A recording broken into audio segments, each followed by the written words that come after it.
So, hello and welcome to this week's episode of the Turn 5 podcast. We are back and it's time to review the Saudi Arabian Grand Prix. We're only doing Formula One this week. For you Support Series fans, that's next week because we've actually got a chance to breathe for once. Yeah, we're not just going straight into another round. Exactly. Let's get to it. What did we think of the Saudi Arabian Grand Prix? One sentence race reviewers, please, Richard. Better recovery than expected. Ben? Um, Not championship material. Yeah, I'm going on a similar vein of could the bottle be back? Nice. Yeah. Mm-hmm. Yeah. So yeah, I think we're all sort of in a similar headspace at the moment when it comes to a certain driver Mm-hmm. who we all predicted to win the championship. I think with the exception of Mel. I can't remember who Mel predicted to win the championship. Neither can I. I've got it somewhere. Hang on. No. Something tells me it was something completely out of pocket. No, it was Lando. It was Lando. Okay, yeah. With the way the past few rounds have been going, it ain't. I don't see it happening. This is like the most McLaren thing ever for me. It's like I've been a McLaren fan for a while, and I've dealt with us being shit for a while, and then we suddenly get good, and the driver I like is shit. This is it just doesn't get any better than that, does it? He just is. He's prone to making mistakes, but those mistakes are costly. It's not like he's had just a little off while 30 seconds in the lead in the race. He's put it in the barriers before he's even put a banker lap in Q3. Yeah. So, like, I understand, it's Q3. You're going at it, but at the same time, it's a circuit that is prone to stoppages. Yeah. Which, like, just get a time on the board. That's what they do in Monaco, isn't it? Pretty much. So, I know the racers will say, like, yeah, but you're in Q3, you go flat out. But, like, leave a little bit on the table. I know you, like... Yeah, make sure you get the lap. Yeah, exactly. There's no point in... And go flat out. Yeah. There's no point in going for it straight away on a circuit with the most corners of any on the calendar. I mean, we saw it with Max, right? A couple years back. He strung together 26 out of 27 perfect corners. And then on the exit of the 27th, fucked it. And it didn't matter. The lap's not finished. He might have been 4.5 tenths up at that point. Who gives a shit? Who cares? He didn't cross the line. Exactly. So that's probably one of the greatest laps that never was. But it never was, so it doesn't matter. That's the thing. Speaking of times, very briefly, how nice was it to see the timing tower actually work? Wow. Most of the time. It did go off. Yeah. It did disappear a couple times. But, we didn't have Bahrain issues. Yeah. It was much, much better. So thanks, George Russell, for not breaking the timing tower. Yeah, exactly.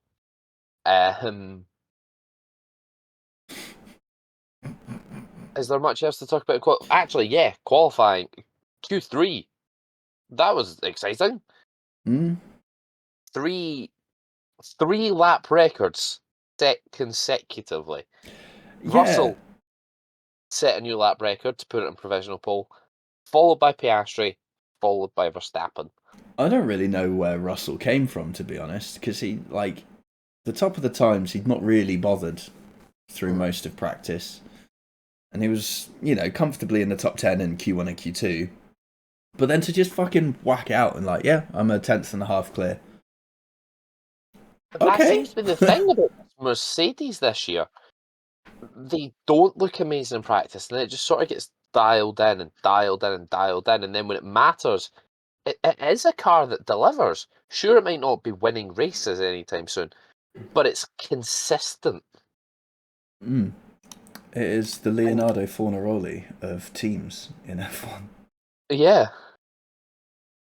And that's how you get big points. It's just be consistent. Mop up when your opponents are less so. Like, they're second in the championship right now. Yeah. Fairly comfortably ahead of Red Bull.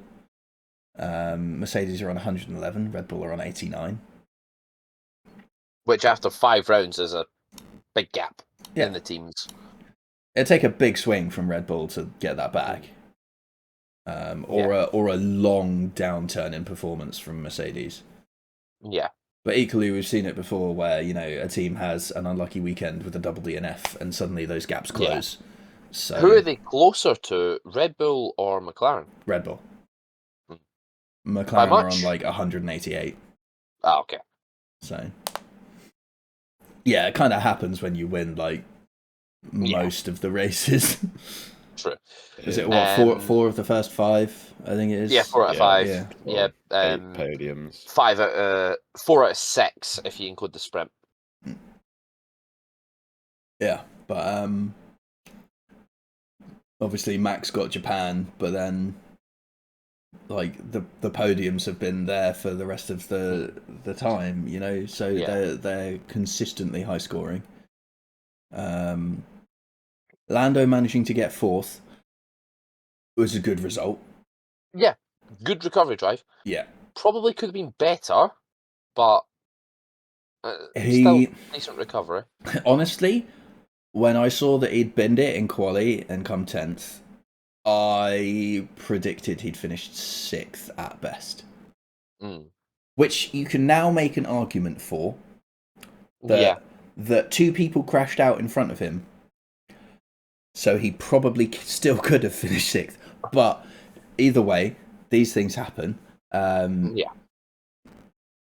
He's not to blame for the fact that 2 people just disappeared off the road in front of him. You just deal with the situations. Finished 4th. For once, McLaren strategists split the strategy. Yeah. Oh my god. And look, it worked. It worked. What a great time that is. You mentioned 2 people going off the track in front of him. Do we go to the elephant in the room and talk about lap 1, turn 1? Well, let's talk about Gasly. let's talk about lap 1, turn 4 first, shall we? Yeah, okay. That's the easy one. Tsunoda and Gasly, turn 4. Tricky spot. Obviously, everyone's still pretty bunched together. Gasly was a fair way alongside him, but is on the outside. Yeah, I think that one is very much just a lap 1. 1 incident. The cars were bunched together. Neither really had anywhere to go. My gut reaction, seeing it and seeing Gasly on the outside of 4, was that's ambitious. Yeah. And obviously the ambition did not pay off. Look, I mean, fair play. You've had a decent run out of the first couple of corners. You're gonna have a look, but at some point you need to realise this isn't not happening. Yeah. But equally, that's his old seat, so he's not gonna give him an inch, is he? Yeah, sure. So that was Pierre's welcome to Red Bull to Yuki. Suck on these results, boy. But yeah, let's let's go to the big talking point. Turn 1, Oscar Piastri, Max Verstappen. First of all, penalty or no, Yes. Rich? Yes. I also think we need to adjust the rulings. Yes. Okay. For situations such as circuits like these, where high-speed corners and dirty air play such a large part of the circuit dynamics, I feel like there should be a penalty of give up the position. Well, yeah, I suppose that is a thing. The whole giving up the position, though, is usually left to the teams to go, you fucked it. Yeah, We but like, won't give you a penalty if you give up the position. but equally, why not deploy it as a penalty option? It could be used. Could be used. So it's not hard. Yeah, but then what happens if the driver doesn't? Then you hit them with a more egregious penalty. Yeah, it's just Well, needs to be more if than you don't 5 follow the seconds. steward's instructions, like for instance with a stop-go penalty, you just get disqualified. So Yeah. it's a ruling. You don't argue Yeah, with it. You can you didn't argue give it up the after the position, fact when you black submit flag. an appeal. So Yeah. at that point, Um. it is the steward's decision. So deal with it. Yeah. I don't think there can be really much argument in it. I don't understand where a lot of people are trying to say it's not a penalty. Do you want to pull up the steward doc? Because Yeah, I'll pull it up. the wording on it Right, is quite important. It's because they're showing a screenshot of Verstappen alongside Piastri, even though Verstappen's already let off the brake. That's the important bit. Is the onboard telemetry that they used, because they get a lot more actual data than just a fucking image, which is what all of these It shows nothing. Yeah, but like all of It's the what all of these people, including Christian Horner, is using. Yeah, but he'll use that to his advantage because obviously he's biased in his opinion, isn't he? Right, here is document 44 from FIA. The Lewis Hamilton document. The usual starting line, the stewards reviewed positioning, marshalling system data, video, timing, telemetry, and in-car video evidence, and determined that car 81 had its front axle at least alongside the mirror of car 1 prior to and at the apex of turn 1 when trying to overtake car 1 on the inside. See, now that's In interesting because they say prior to and at the Yeah. apex, whereas before it was just at the apex. In fact, car 81 was alongside car 1 at the apex. Based on the driver standard guidelines, for context, no one can see that other than the teams and the drivers. Even the media can't see that. That's a completely private document. It was therefore car 81's corner and he was entitled to be given room. Car 1 then left the track and gained a lasting advantage that was not given back. He stayed in front of car 81 and sought to build on the advantage. Ordinarily, the baseline penalty for leaving the track and gaining an advantage is 10 seconds. Which we However, saw given later this on was in a the lap race. 1, turn 1 incident, we considered that to be a But- mitigating circumstance and applied a 5-second time penalty instead. Yeah, we saw a 10-second one later on with Liam Or Lawson. didn't we? Lawson, yeah. Which I initially thought, oh, hang on a minute, why has he got 10 second and Max has got 5? And then they said afterwards that the stewards deemed it as a mitigating circumstance. I was like, nice, right. Honestly, I think that's a little lenient on the steward's part, mitigating the penalty there.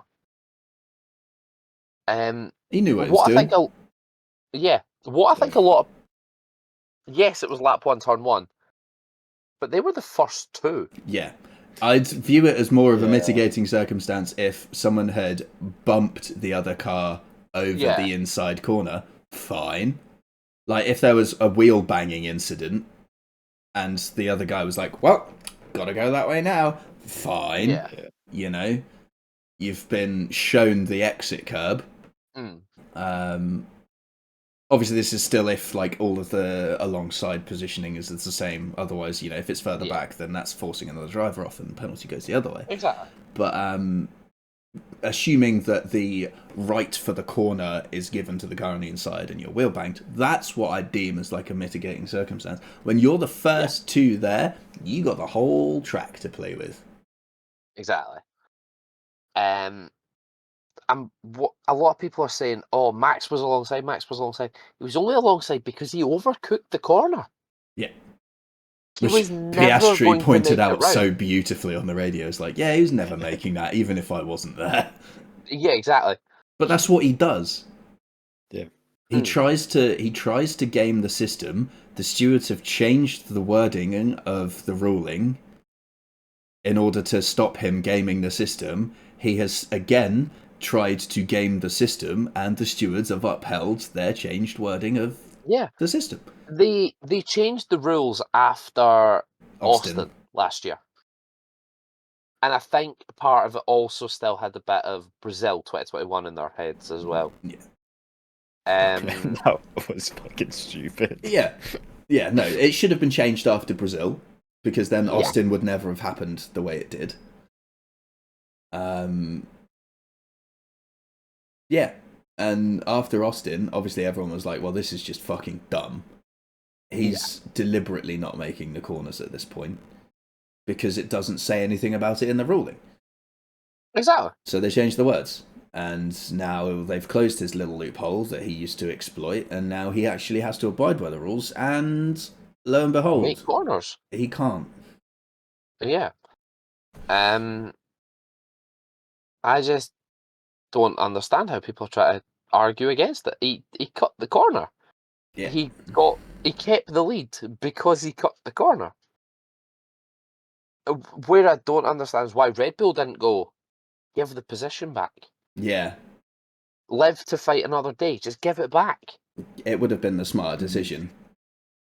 Yeah, but then how much of them are then fearful of giving Piastri free air to waltz in? You just have to give him back the position because DRS kicks in at lap 2, right? Exactly. So just give it back at the right place. Give him back the position and then DRS him. Until they were basically coming around the final corner.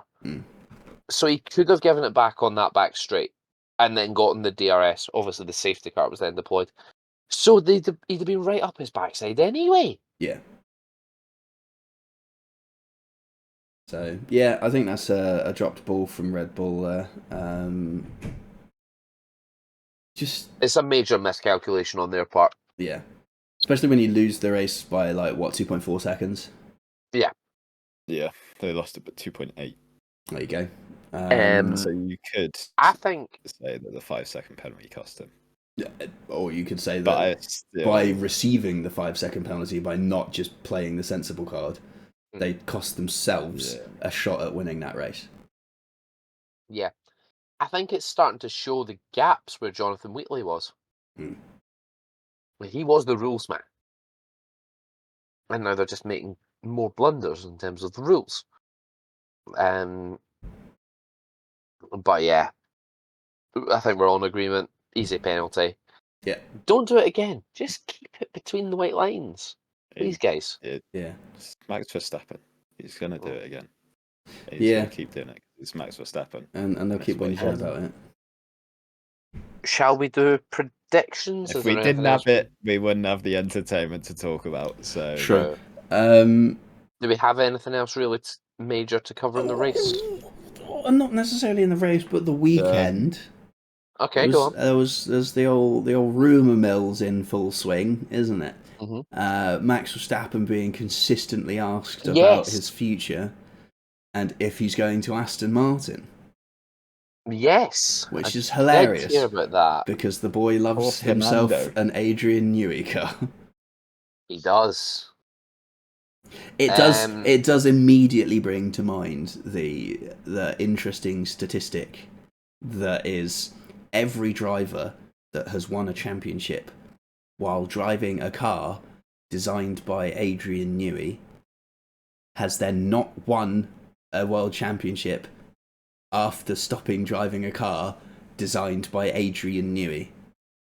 Admittedly, that makes me scared because Lance Stroll will still be in that team. I do not want Lance Stroll near the World Drivers' Championship. Speaking of Lance Stroll, he set a nice little record this weekend. Ooh. Right, here we go. Lance Stroll officially became the driver in Formula One with the most Q1 exits. Ever. Yeah. 75. Ooh. Who did he take the record from? Ooh. 75. But be someone who was around for a while. Someone that's been around for a while. Drove a few wheelie bins in their time. Yeah. What era? I believe they made their debut in 2014. Ooh. Viet? No.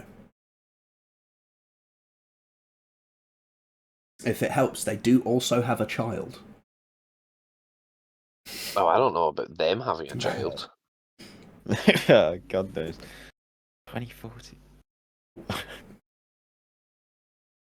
have been around the block. Kevin Magnussen. Oh. He drove a fair few tractors in his time, didn't he? Yeah. He's drove a few passes. Yeah, in Renault. 2016. Mm. That car was shit. So, yeah. Lance Stroll has overtaken Kevin Magnussen to become officially the worst qualifier in Formula One history. Since we introduced the Q1 phase knockout. In Lance Stroll's defence, there is more races now, so... In Lance Stroll's defence... In Lance Stroll's attack, he's also dog shit. In Lance Stroll's offence, he's driving the same car as Fernando Alonso, and Fernando Alonso has not been knocked out in Q1 that many times, and Fernando Alonso is significantly older than him. Yeah, Ben, never defend Lance Stroll on this podcast again. He's already done it once, mate. Yeah. He's taken on the voluntary role of optional Lance Stroll glazer. Yeah. It's an interesting subplot that Ben has going on this year. If everyone's going at Lance Stroll, we're going to get done for billions, so someone's got to back him up. We'll just ignore the last, 175 episodes before the start of this year, then, yeah? Also, in Lance Stroll's defence, he has still got all the points for Aston Martin this season. So see, there's his glazing. Yeah. We'll just overlook the engine issue that Alonso had. Yeah, exactly. Just overlook the fact that Alonso has 2 world championships as well. Yeah. Shall we get to predictions? Yeah. So, mixed bag this week. You either scored 1 point or you scored 3. That was it. Nobody got pole position correct. I'm never predicting Lando Norris to win or get pole ever again. So, Ben, you and Nia both scored 1 point for putting Piastri somewhere on the podium. And Chris, myself, and Sonia all scored 3 points for saying he'd win. That was it. That was all the points for 4. It was just Piastri. Who did I say to win then? Norris. So I go Norris. Piastri, Russell.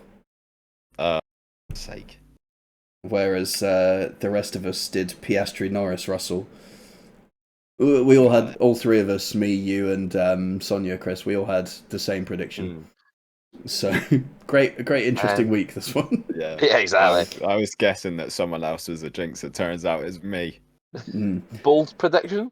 Yeah, that all went to shit quite quickly as well. Yep. Ben said Verstappen not in the top 5.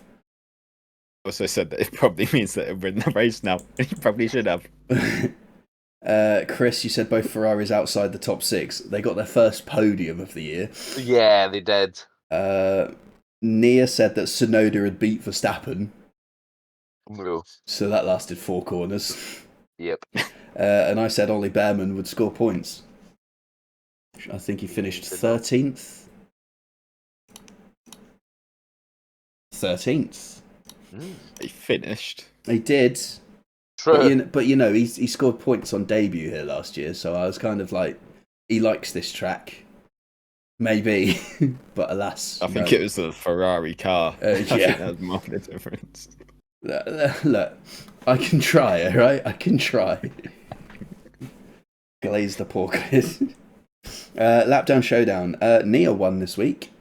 Oh. Nia got the correct driver and the correct number of laps down. Chris, you only got the correct number of laps down. Who was it? Nia was also the closest in terms of the lap. Whoa. Nearly a bingo. Nearly. Nia said lap 27. It was actually lap 42. Wow, close. But Nia was the highest of anyone. Because Ben said no one would get lapped. Chris, you said Bortoletto on lap 20. And I said Lance Stroll on lap 18 and he wouldn't finish. You know, he's got a history of like DNFing around this place. But for once, that's true. He didn't. So, you know. It's my doubt of him forced him to prove himself. And he did. Who was it got lapped? Jack Doohan. You say that Stroll's proved himself. He finished 16th. He finished. I've got some social media predictions for us. Yeah. So Darren scores 4 points for saying Oscar to win and Max in third. He put Lando in second. His bold prediction lasted a corner, so even worse than Nia's. Damn. As the prediction was for a clean race. And I'm going to count that as failed because lap 1, turn 1 led to a penalty. Yeah. And lap down showdown was Stroll, lap 30, 1 lap down. So only the lap down is correct. Obviously, we've talked about mine. Meg went for Lando, Oscar, George. So that's 2 points. Bold prediction of a red flag on lap 1. Why is that 2 points? Oh yeah, Lando didn't get on the podium. It's 1 point. That's only 1 point. So I'm just used to Lando Norris being on the podium this year. He's taking a piss, isn't he? They did the same prediction as Ben. Who knows? Yeah. So 1 point. What a stupid person. And she also said Bortoletto lap 32 and 1. So again, the lap down is closer than any of ours. Yeah, so. True. And the correct number of laps down. Jamie has scored 6 points on the podium. Great. Yeah. Cheat. Edited their message. He went for Oscar, Lando, Leclerc. The lap down showdown, you'll be pleased to know, Richard, it was Lance Stroll he went for on lap 28 and 1 lap down. And the bold prediction was at least 3 safety cars. We did not have that many. No, just the one. But it does maintain its 100% safety car record. It does indeed. And what date are we on? Well, that's the week before. So I was going to pose a question to you guys, and I forgot what it was. That rounds up this week's social media predictions that I got from a lovely WhatsApp chatman. That was it. They were saying on the commentary that this circuit is one of the ones with the highest full throttle percentages of any on the calendar. So my question to you is, do we need circuits that are not as high speed for as long to promote better overtaking? Because they also said that each year we've had Saudi Arabia on the calendar, it has come in under the overtaking averages for the season? Is that because we have so many flat-out sections and high-speed corners? I think yes and no. Because I'll submit 2 circuits here as other case points. One of them will be Austria. Mm-hmm. A very quick circuit. Nobody's arguing that, I think. But has heavy braking points into turn 3. The other one I'm submitting is Monza. Probably the fastest track. I mean, it's called the Temple of Speed, for Christ's sake.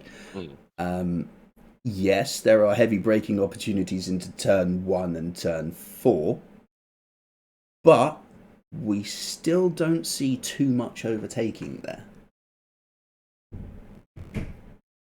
So I think it's a mixture of factors affects Saudi Arabia. One being how narrow the circuit is. There is not many overtaking opportunities. I would like to submit a counterpoint. Hungary. Not a lot of time spent at full throttle. That's probably one of, if not the lowest, isn't it? Yeah. I think Monaco's probably up there as well. Not a lot of overtaking. So I think it's striking a balance. Somewhere like Austria seems to be perfect. Yeah. Wide, good overtaking opportunities through the fast and the slow corners. You can get it done, honestly, at either section. There's not many corners in Austria, you would say. You can't really overtake there. Maybe turn 1 after lap 1. Yeah, turn 1's a bit ambitious, I think. That's really about it. Australia more as like a better point rather than Austria, because Australia's still technically a street circuit. Yeah. True, but again, it's wide. So another thing I'd be interested in seeing is if the changes to the Singapore circuit actually yielded a positive uptake in the number of overtakes. It did remove a couple of the good overtaking zones, to be fair. Which is why I'd want to see if there was actually any more or not. But because that is also obviously the other like big street circuit that we see as like it's pretty quick, but it's around the city. Baku is probably the best one to argue in terms of it's quick. That's just got a monstrously long straight. Yeah, but it's got a few really high speed sections. Like after the castle section, it's got those swooping 4 corners. Yeah, but equally, if you get stuck behind someone as you come out of the castle section, you're probably stuck behind them until the last corner. Because it is high speed and not quite wide enough. Yeah. Most of Baku's characteristics, though, is just long straight 90-degree corner. Yeah. Yeah, long straight 90-degree corner. Chicane. Yeah. So, also, having watched all of the support stuff, the DRS out of the last corner, where the detection point is always going to be a tricky one, because we had it in years prior where the detection point was before the last corner. Yep. And then we had Lewis and Max come together. We have it now where the DRS detection point is after the corner, and now we've got people playing silly buggers, hanging back and not actually making the overtake into the last corner, because then they just get done on the counter. We saw it with Lando when he was trying to overtake Lewis. Yeah. First time, he just made the overtake into 27 and then got redone on the on the home straight into turn 1. Second time, I think Lewis caught him out a bit as Lando sort of like almost went up the back end of Lewis. So, okay, you know, I think Lando was trying to learn his lesson there, but got caught out. So then got re-overtaken again. And then on the third go, he was just like, yeah, nah, you take the corner, and then I'll take it back. F1 Academy did not have that issue. Because it does not Because there's no DRS. It was just make the fucking move and pray you can make it stick.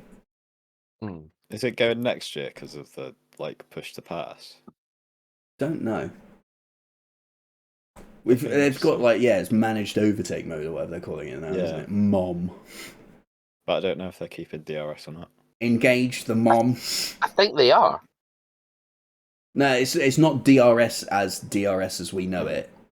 It's they've changed it because it not only affects the rear wing, it affects the front wing as well. Front wing as well, yeah. So they're not calling it DRS anymore, even though it essentially does the exact same thing. I think this is probably a discussion that's better to have longer dedicated to it. Summer break. We're putting a pin in this. We're coming back. Let's get some thoughts in the comments. We want to see what circuits you want us to discuss. We can probably just go through all of them, to be honest. If we go through the calendar first. Make a dream calendar again. Yeah. Make a dream circuit out of like a hybrid of everything. That is one of the most stupid ideas I think people do. Yeah, but it's quite funny. Chance that if you create that track, that it's going to work perfectly. Yeah. So yeah, we'll come back to this discussion when we've got a bit more time to dedicate to it, because I think it's a discussion that would be better served by having the data and stuff in front of us to be able to say, well, it got this many overtakes compared to this many for a different circuit, for instance. Any other news, rumours, discussions from this week?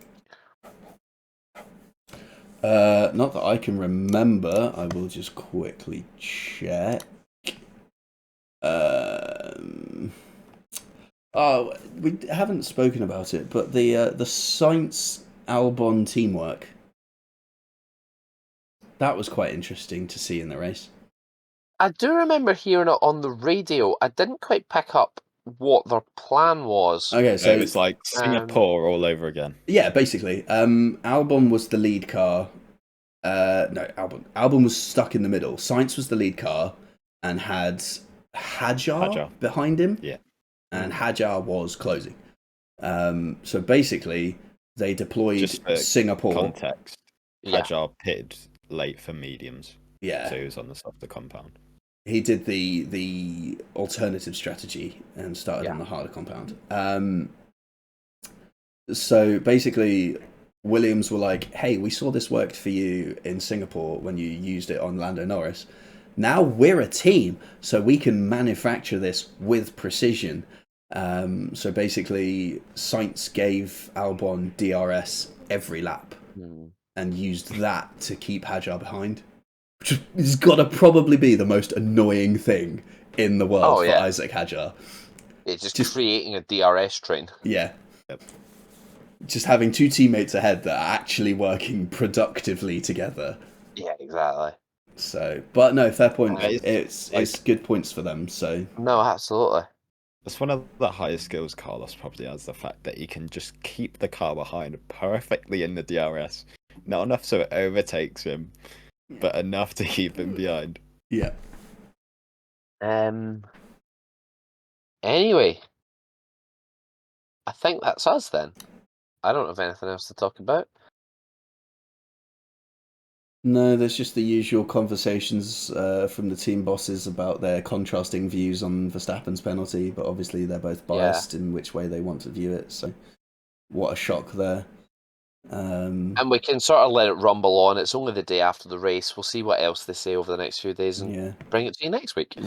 Russell described Mercedes' performance as underwhelming in Saudi Arabia.